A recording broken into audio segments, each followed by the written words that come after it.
So here's the deal, ladies and gentlemen. This song became a big hit in the States because when it was being performed or played on FM stations, a lot of the song was so long, the DJ probably wouldn't announce the song at the first or the last. So a lot of FM stations across the States and Canada said, oh, could you play that New Eagle song about the ship, or play that new the band song about the ship? And DJs had to tell people across North America that's not the Eagles or the band, even though it kind of sounds like it. It's Gordon Lightfoot.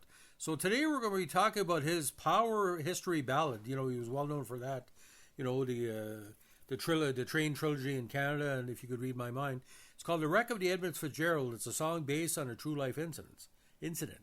The Wreck of the Edmund Fitzgerald is a 76 folk rock ballad written, composed, and performed by Gordon Lightfoot. Now, the album version is 6 minutes and 30 seconds, and that's what you hear mostly on FM, but the single edit was about 6 minutes. So some of the intro and the outro was kind of cut back. Now, this song memorialized the sinking of the bulk carrier SS Edmund Fitzgerald in Lake Superior on November 10, 1975. Lightfoot and many of his critics consider this song to be his finest work. Appearing originally on his 76 album Summertime Dream, Lightfoot re-recorded the song in '88 for the compilation album Gord's Gold Volume 2. The Wreck of the Edmund Fitzgerald was a hit for Lightfoot, reaching number 1 in Canada and number 2 in the States.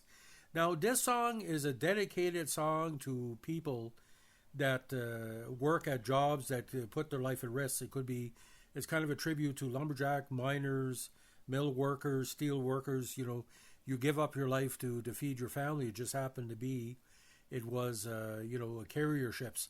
Hard-working people on the Great Lakes, of course. The song chronicles the final voyage of the Edmund Fitzgerald as it succumbed to a massive late-season storm and sank in Lake Superior with the loss of all 29 crewmen.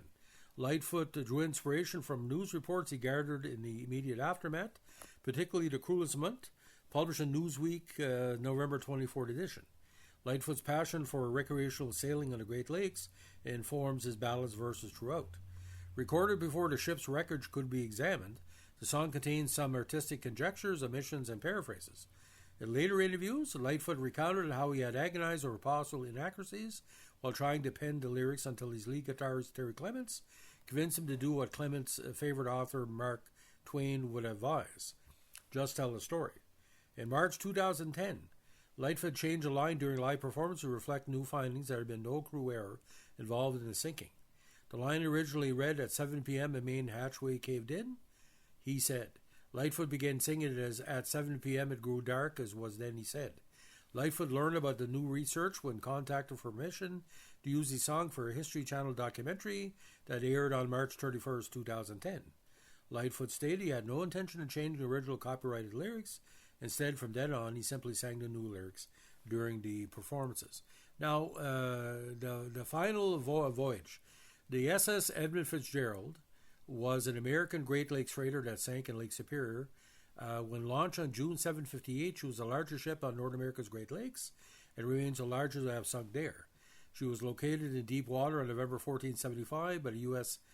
Navy aircraft detecting magnetic anomalies and found soon afterwards to be in 2 large pieces. Now, port of registry was Milwaukee, Wisconsin, ordered in February 1957 and laid down on August 7th, launched in June 7, 1958. Maiden voyage was September of that year. It was in service from 58 to 75. Now, the Lake Freighter had 13,632 gross tons at 729 feet. The beam was 75, the draft 25, and the depth was 39. Now, as built, it was a coal-fired Westinghouse Electric Corporation steam turbine. After a refit, it was a conversion to oil fuel and the fitting of automatic boiler controls.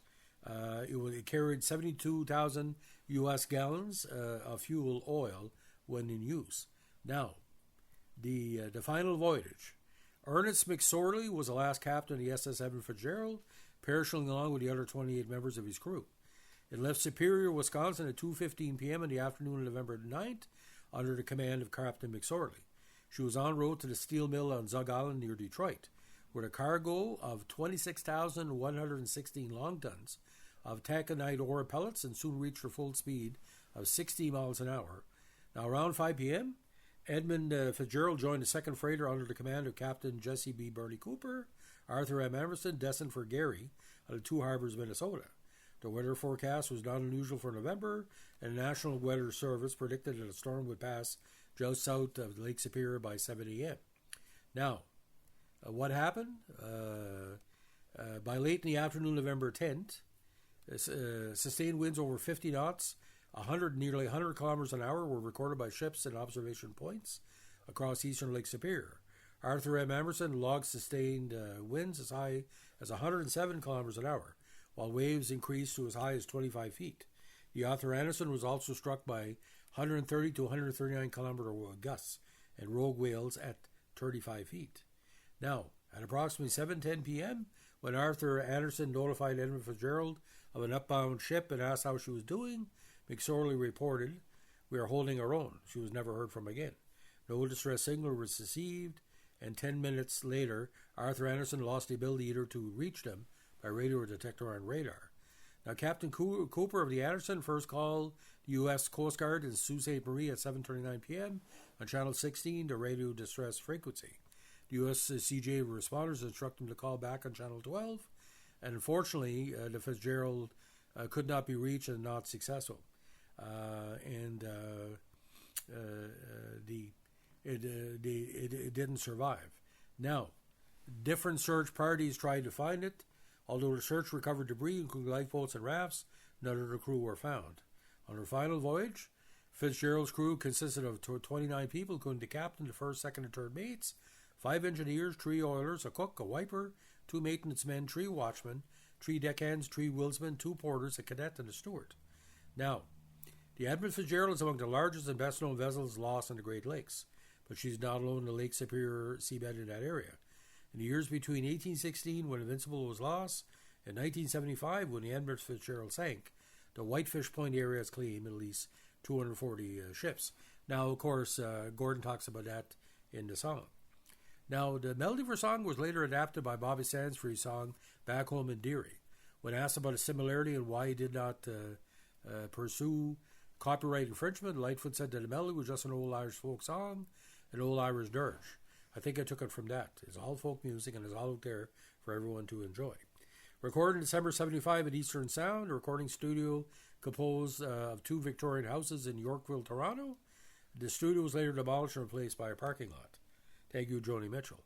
Pee Wee Charles and Terry Clements came up with the haunting guitar and steel riffs on a second take during the evening session, which sounds completely like the Eagles and a little bit of the band. The song was the first commercial digital multi-track recording on the 3M 32-track digital recorder, a prototype technology at the time. Now, in Lightfoot's single version, it hit number 1 in his native Canada on November 20th, 76, barely a year after disaster. In the States, it reached number 1 at Cashbox and number 2 for 2 weeks in Billboard Hot 100, stopped by Rod Stewart's disco ballad Tonight's Tonight, making it Lightfoot's second most successful single, behind only Sundown. Overseas, it was best a minor hit, peaking at number 40 on the UK charts, but it's a typical North America song. Now, Australia 46, Canada RPM number 1 across the board, top singles on adult contemporary and country tracks. US Billboard Hot 100, number 2, adult contemporary 9, country number 50, Cashbox number 1. Now, in Canada, year-end charts, number 12 in Canada, number 36 in the US, and 22 in Cashbox.